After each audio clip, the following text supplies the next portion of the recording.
باللہ من الشیطان الرجیم بسم اللہ الرحمن الرحیم لقد سمع اللہ قول الذین قالوا ان اللہ فقیر ونحن اغنیاء سنکتب ما قالوا وقتلهم الانبیاء بغیر حق ونقول ذوقوا عذاب الحریق ذلك بما قدمت أيديكم وأن الله ليس بظلام للعبيد الذين قالوا إن الله عهد إلينا ألا نؤمن لرسول حتى يأتينا بقربان تأكله النار قل قد جاءكم رسل من قبلي بالبينات وبالذي قلتم فلم قتلتموهم إن كنتم صادقين فَإِن كَذَّبُوكَ فَقَدْ كُذِّبَ رُسُلٌ مِّن قَبْلِكَ جَاءُوا بِالْبَيِّنَاتِ وَالزُّبُرِ وَالْكِتَابِ الْمُنِيرِ كُلُّ نَفْسٍ ذَائِقَةُ الْمَوْتِ وَإِنَّمَا تُوَفَّوْنَ أُجُورَكُمْ يَوْمَ الْقِيَامَةِ فَمَنْ زُحْزِحَ عَنِ النَّارِ وَأُدْخِلَ الْجَنَّةَ فَقَدْ فَازَ وَمَا الْحَيَاةُ الدُّنْيَا إِلَّا مَتَاعُ الْغُرُورِ صدق اللہ العظیم۔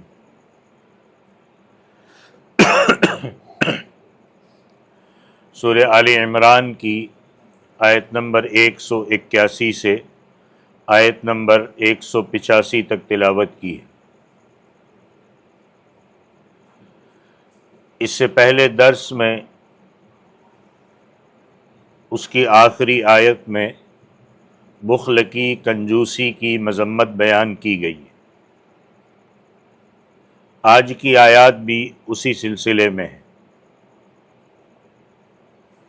ہوا یوں کہ حضرت صلی اللہ علیہ وسلم نے حضرت ابوبکر صدیق رضی اللہ تعالیٰ عنہ کو اسلام کی دعوت کا پیغام دے کر بنو قینقاع کے یہود کی طرف بھیجا،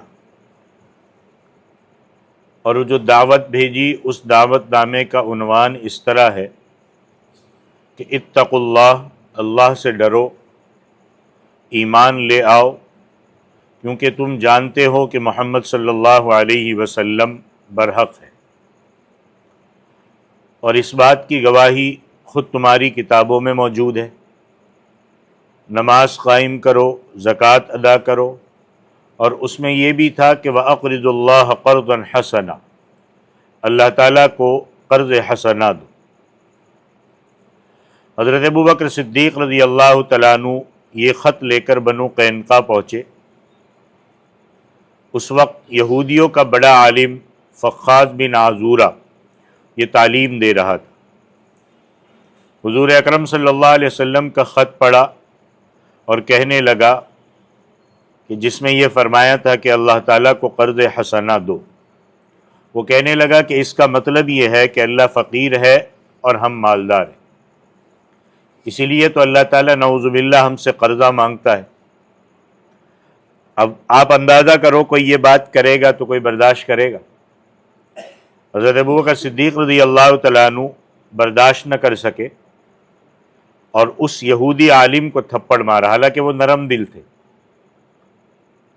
اور فرمایا کہ اگر ہمارے اور تمہارے درمیان معاہدہ نہیں ہوتا تو میں تلوار سے تیرا کام تمام کر دیتا۔ فخاذ بن عزورہ نے حضرت صلی اللہ علیہ وسلم سے شکایت کی کہ حضرت ابوبکر صدیق رضی اللہ تعالیٰ عنہ نے اس کے ساتھ زیادتی کی ہے۔ آپ صلی اللہ علیہ وسلم نے پوچھا تو حضرت ابوبکر صدیق رضی اللہ تعالیٰ عنہ نے کہا کہ اے اللہ کے رسول، اس شخص نے اللہ تعالیٰ کی شان میں گستاخی کی ہے۔ ان آیات میں اللہ تعالیٰ نے یہود کی اس گستاخی کا جواب دیا ہے۔ پہلے تو یہ سمجھ لو کہ قرض حسنہ کا ذکر قرآن پاک میں موجود ہے۔ من ذا الذی یقرض اللہ قرضا حسنا، کہ کون ہے تم میں سے جو اللہ کو قرض حسنہ دے۔ اور قرض حسنہ کی تعریف یہ ہے کہ کوئی آدمی ایسے شخص کو جو قرض لینے کا حقدار ہے اپنے حلال اور پاک مال میں سے اس کو دے دے، کوئی ٹائم نہیں، اور قرض کی وصولی میں اسے تنگ نہ کرے اور احسان بھی نہ جتلائے۔ یہ ہے اسلام کی تعلیم۔ یہ نہیں کہ پیسہ دے کر کے بیاج وصول کرو، غریب کو اور مجبور کر دو، نہیں، یہ ہے قرض حسنہ۔ اب جو قرض حسنہ ہے اس کا 17 گنا ثواب ملتا ہے۔ ظاہری طور پر دیکھا جائے تو یہ بات سمجھ میں نہیں آتی، کیونکہ صدقے میں تو پیسے ہاتھ سے نکل جاتے اور واپس دنیا میں نہیں ملتے، لیکن اس کا ثواب ہے 10 گنا۔ اور قرض حسنہ جو واپس ملنا ہے کب، اس کی کوئی مدت طے نہیں ہے، اس کا ثواب ہے 17 گنا۔ تو ظاہری طور پر یہ بات عقل میں نہیں آتی، مگر حقیقت اسی طرح ہے۔ کیوں؟ کیونکہ جو شخص صدقہ دیتا ہے وہ اپنا فائدہ تلاش کرتا ہے کہ میں صدقہ دوں گا تو مصیبت ٹلے گی، ثواب ملے گا، اور قرض حسنہ دینے والا دوسرے کو فائدہ پہنچاتا ہے، وہ دوسرے کا فائدہ سوچتا ہے، دوسرے کی مجبوری کو سامنے رکھتا ہے، اس لیے 7 گنا ثواب اس کا زیادہ ہے، 10 سے 17۔ مگر اس زمانے میں قرض حسنہ دینے اور لینے والے بہت کم ہیں، اور اللہ تعالیٰ کو قرض حسنہ دینے میں تشبہ ہے۔ تشبہ اس طرح ہے کہ جس طرح آپ کسی کو قرضہ دیتے ہو تو آپ کو معلوم ہوتا ہے کہ یہ رقم مجھے ملے گی، اسی طرح یہاں سمجھو کہ جو اللہ کو قرض دے گا، کسی کی مدد کرے گا، اس کی مرضی کے مطابق رقم خرچ کرے گا، وہ ضائع نہیں ہوگی بلکہ اس کا بدلہ ضرور ملے گا۔ کیونکہ یہ جو تشبہ ہے وہ من کل الوجوہ نہیں ہے بلکہ من وجہن ہے۔ مثال کے طور پر بہادر آدمی کو کیا کہا جاتا ہے؟ شیر۔ تو وہ حقیقت میں شیر نہیں ہے، اس کی تشبیہ کیا ہے؟ بہادری میں ہے۔ کوئی یہ نہیں کہہ سکتا کہ شیر ہے تو اس کی 4 ٹانگیں ہے، وہ دکھاؤ، اس کی دم دکھاؤ، اس کے گردن پر بال دکھاؤ، کیونکہ جو تشبیہ دی گئی تشبہ ہے وہ کس پر ہے؟ بہادری پر ہے۔ کہ جس طرح خشکی کے جانوروں میں شیر سب سے بہادر ہے، یہ بندہ بھی شیر کی طرح بہادر ہے، تشبیہ ہے۔ یا کوئی آدمی کن ذہن ہے، بات نہیں سمجھتا ہے، دماغ کمزور ہے، تو اسے لوگ کہتے ہیں گدھا ہے۔ تو یہاں تشبیہ صرف بے سمجھی میں ہے، یہ نہیں ہے کہ اس کی 4 ٹانگیں ہیں گدھے کی طرح، اس کے کان بھی ہے، اس کی چوڑی پیٹھ بھی ہے۔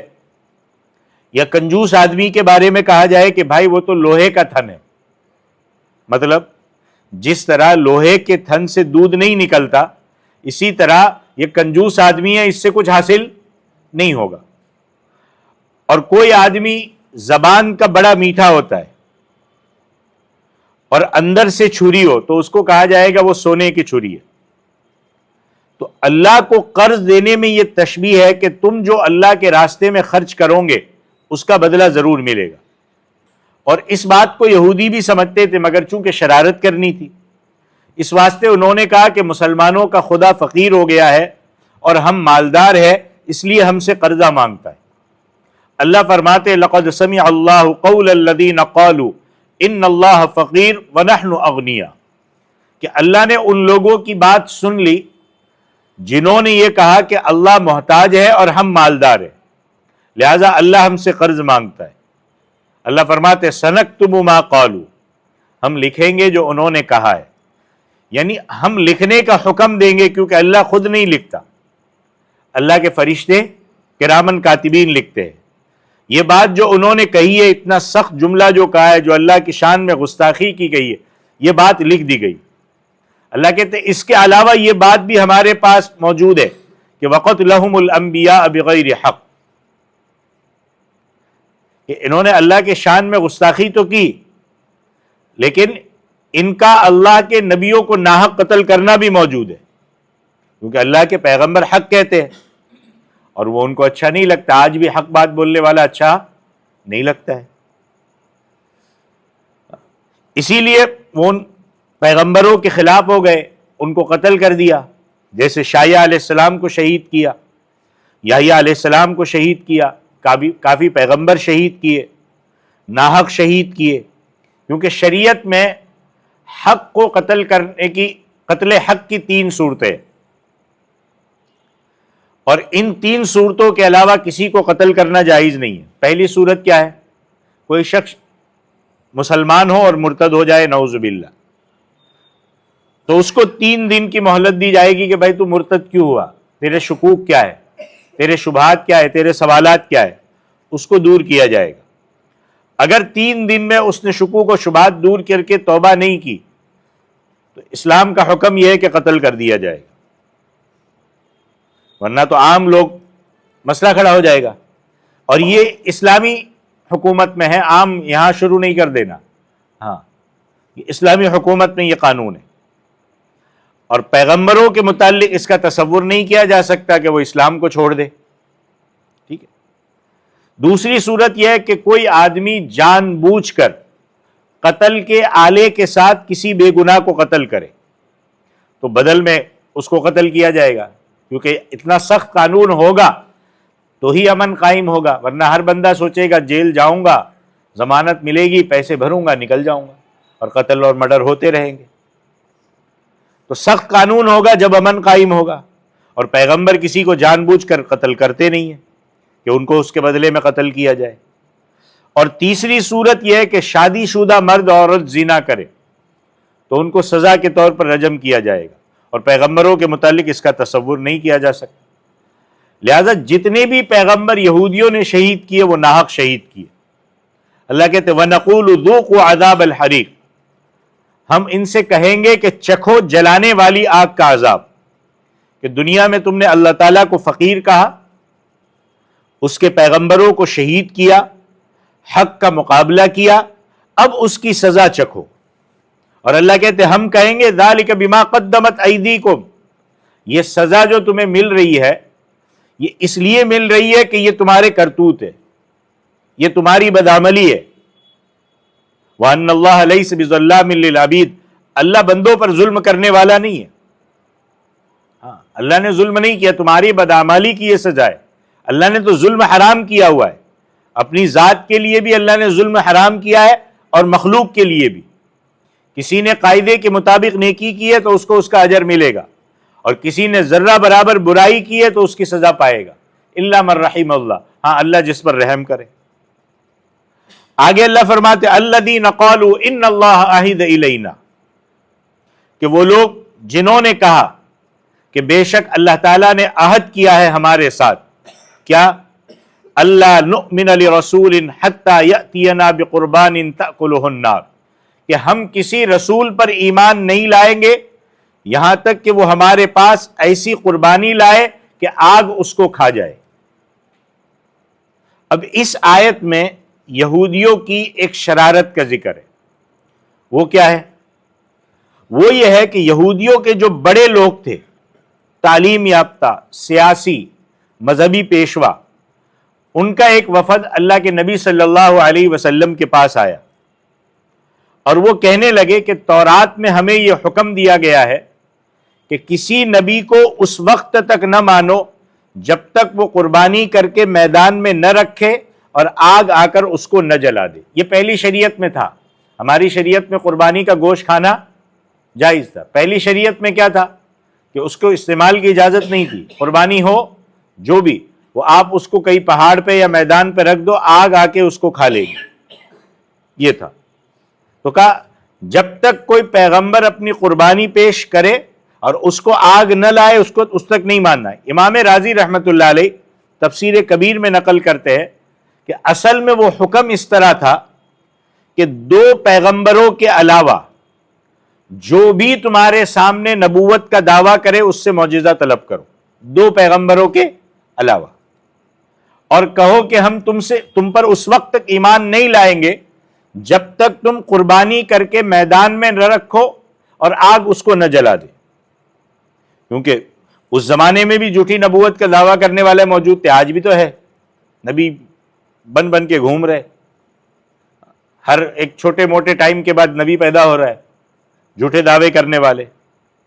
تو جھوٹے اور سچے کو پرکھنے کا یہ معیار مقرر کیا گیا، مگر 2 پیغمبروں کے علاوہ۔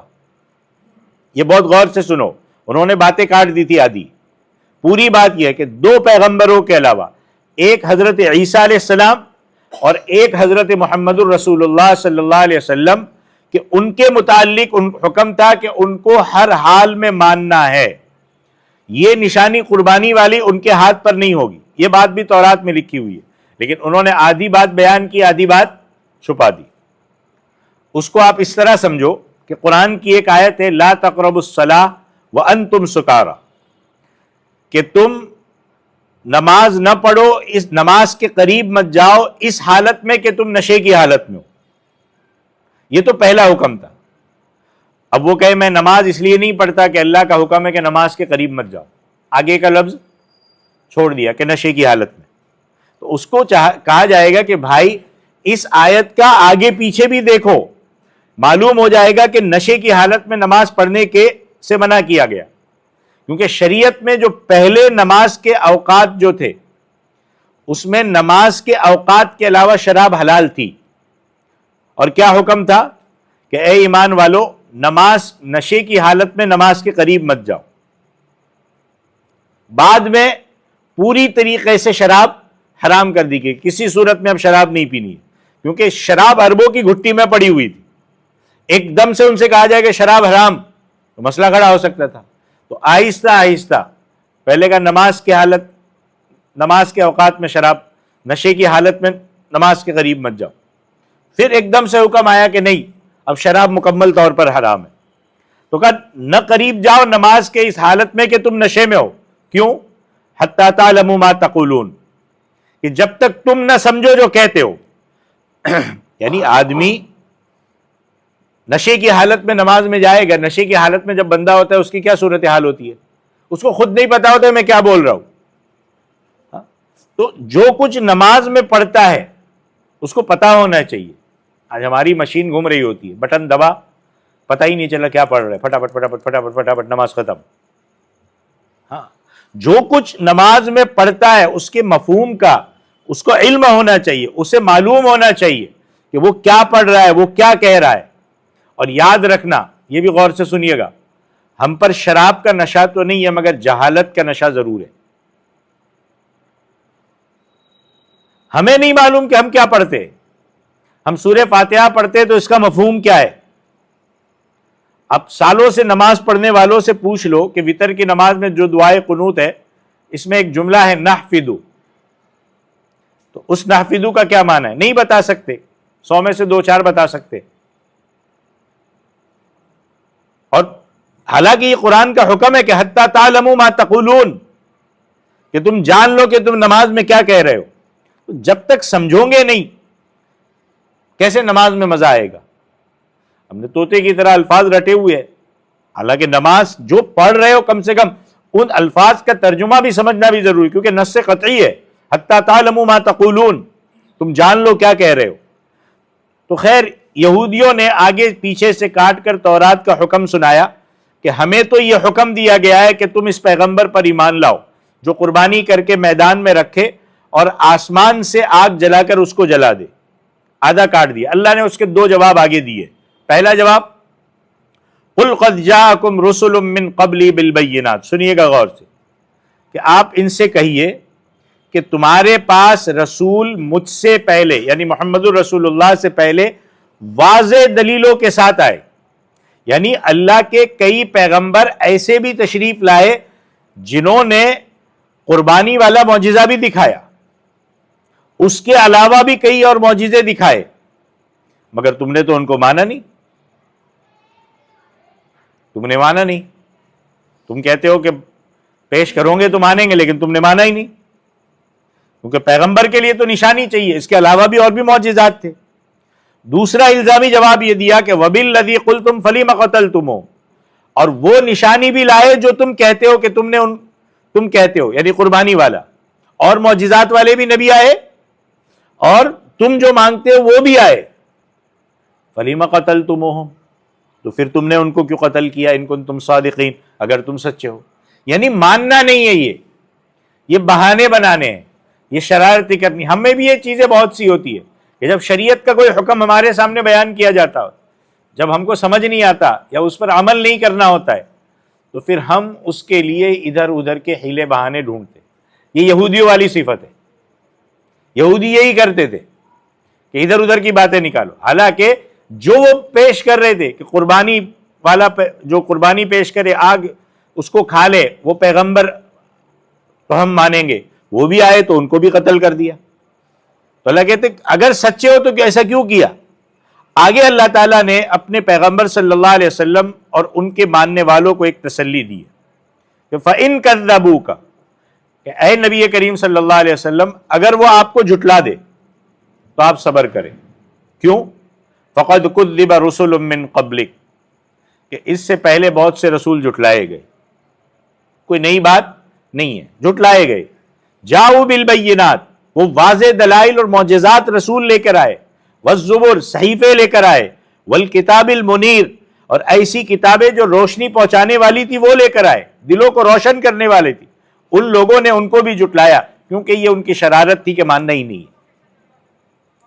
لہذا آپ صلی اللہ علیہ وسلم اپنا کام کرتے جائے۔ آگے اللہ تعالیٰ فرماتے کل نفس ذائقۃ الموت، ہر نفس موت کا مزہ چکھنے والا ہے، ہر ایک کو موت آنی ہے۔ اللہ کی ذات کے سوا موت سے کوئی بھی مستثنا نہیں ہے۔ اللہ ارشاد فرماتے کل من علیہا فان، ہر ایک کو فنا ہونا ہے۔ وَيَبْقَى وَجْهُ رَبِّكَ ذُو الْجَلَالِ وَالْإِكْرَامِ، اور آپ کے رب کی ذات جو جلال اور عظمت والی ہے وہ باقی رہے گی۔ فرشتے ہزارہ سال سے زندہ چلے آ رہے، مگر ایک وقت آئے گا کہ ان سب پر بھی فنا آئے گی، حتیٰ کہ ملک الموت جو سب کی روحوں کو قبض کرتے وہ بھی موت سے نہیں بچ سکتے۔ بہت بہت زور آور چیز ہے۔ حضرت عمرو بن عاص رضی اللہ تعالیٰ عنہ فرمایا کرتے تھے کہ مجھے اس پر تعجب ہے کہ جس کے ہوش اور حواس قائم ہو اور وہ مرتے وقت موت کی کیفیت بیان نہ کر سکے۔ آخری وقت میں بندے کو پتہ ہے اور اس سچویشن میں کیا صورتحال ہوتی ہے، تھوڑے ہوش و حواس ہو تو بندہ بتا سکتا ہے کہ مجھ پر کیا بیت رہی ہے۔ جب حضرت عمرو بن عاص کی موت کا وقت آیا تو ان کے بیٹے حضرت عبداللہ ابن عمرو ابن عاص نے کہا ابا جی صف لنا الموت، کہ آپ فرمایا کرتے تھے کہ بندے کے ہوش اور حواس ٹھکانے ہو اور مرتے وقت موت کی کیفیت بیان نہ کرے، مجھے اس پر تعجب ہوتا ہے، لہذا اب آپ موت کی کیفیت بیان فرمائے، کیا حال ہے؟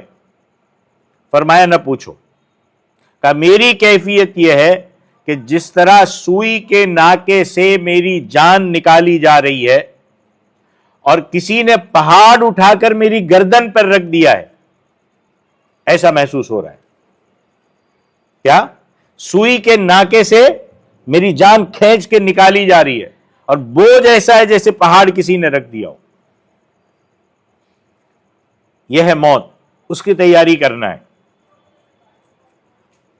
لیکن یہ اعمال اچھے ہوں گے، یہ تو کیفیت بیان کی گئی، موت آئے گی، اعمال اچھے ہوں گے، روح نکل گئی تو پھر تو راحت ہی راحت ہے، آرام ہی آرام ہے۔ اور آگے اللہ فرمایا جب موت آ گئی وَإِنَّمَا تُوَفَّوْنَ أُجُورَكُمْ يَوْمَ الْقِيَامَةِ، کہ تمہیں پورا پورا دیا جائے گا تمہارا بدلہ قیامت والے دن۔ بعض نیکیوں کا بدلہ دنیا میں بھی مل جاتا ہے، کیسے؟ مال کی صورت میں، اولاد کی صورت میں، کاروبار کی ترقی کی صورت میں کچھ تو مل جاتا ہے، مگر پورا پورا بدلہ قیامت کو ملے گا۔ اچھا بدلہ ملے گا تو نیک ہوگا تو نیکی کا بدلہ ملے گا، برا ہوگا تو برائی کا بدلہ ملے گا۔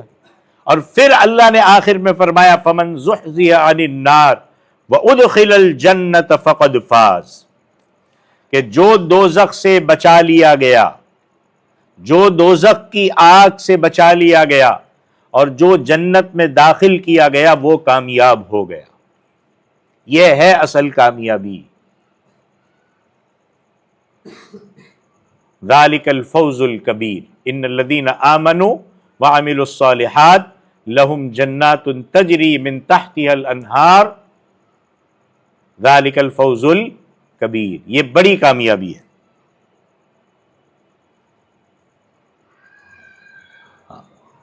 تو یہ اس کے لیے تیاری کرنی ہے۔ اور اللہ فرماتے ہیں کہ دنیا میں مشغول نہیں ہونا، دنیا کو سب کچھ نہیں سمجھنا، دنیا میں مشغول ہو گئے، آخرت کی فکر چھوٹ گئی تو مسئلہ خراب ہو جائے گا۔ اسی لیے آخر کا جملہ فرمایا وَمَا الْحَيَاةُ الدُّنْيَا إِلَّا مَتَاعُ الْغُرُورِ، نہیں ہے دنیا کی زندگی مگر دھوکے کا سامان، یہ دھوکہ دیتی ہے۔ اس زندگی کا کوئی اعتبار نہیں، بڑی بڑی لمبی امیدیں ہیں اور 5 منٹ میں اللہ کے حوالے کر دیا گیا۔ اس لیے اس دنیا میں رہو، برتو، کھاؤ پیو، لیکن آخرت کے احساس کے ساتھ۔ اب معلوم نہیں، تھوڑی دیر کے بعد نہیں ہے، صبح ہے شام نہیں ہے، شام ہے صبح نہیں ہے، موت کسی وقت بھی آ سکتی ہے، اس کا کوئی وقت مقرر نہیں ہے۔ لہذا اس زندگی کو عارضی اور فانی سمجھو، یہ ختم ہونے والی ہے، اللہ کے پاس لوٹ کر کے جانا ہے، اس کی تیاری کرنی ہے۔ تو یہ سورہ آل عمران کی 4-5 آیتیں تھی، آیت نمبر 181 سے 185 تک۔ اللہ عمل کی توفیق عطا فرمائے، آمین۔ وآخر دعوانا ان الحمدللہ رب العالمین۔ أيا من يدعي الفهم إلى كم يا أخ الوهم تعبي الذنب والذم وتخطي الخطأ الجم أما بان لك العيب أما أنذرك الشيب وما في نصحه ريب ولا سمعك قد صم أما نادى بك الموت أما أسمعك الصوت أما تخشى من الفوت فتحتاط وتهتم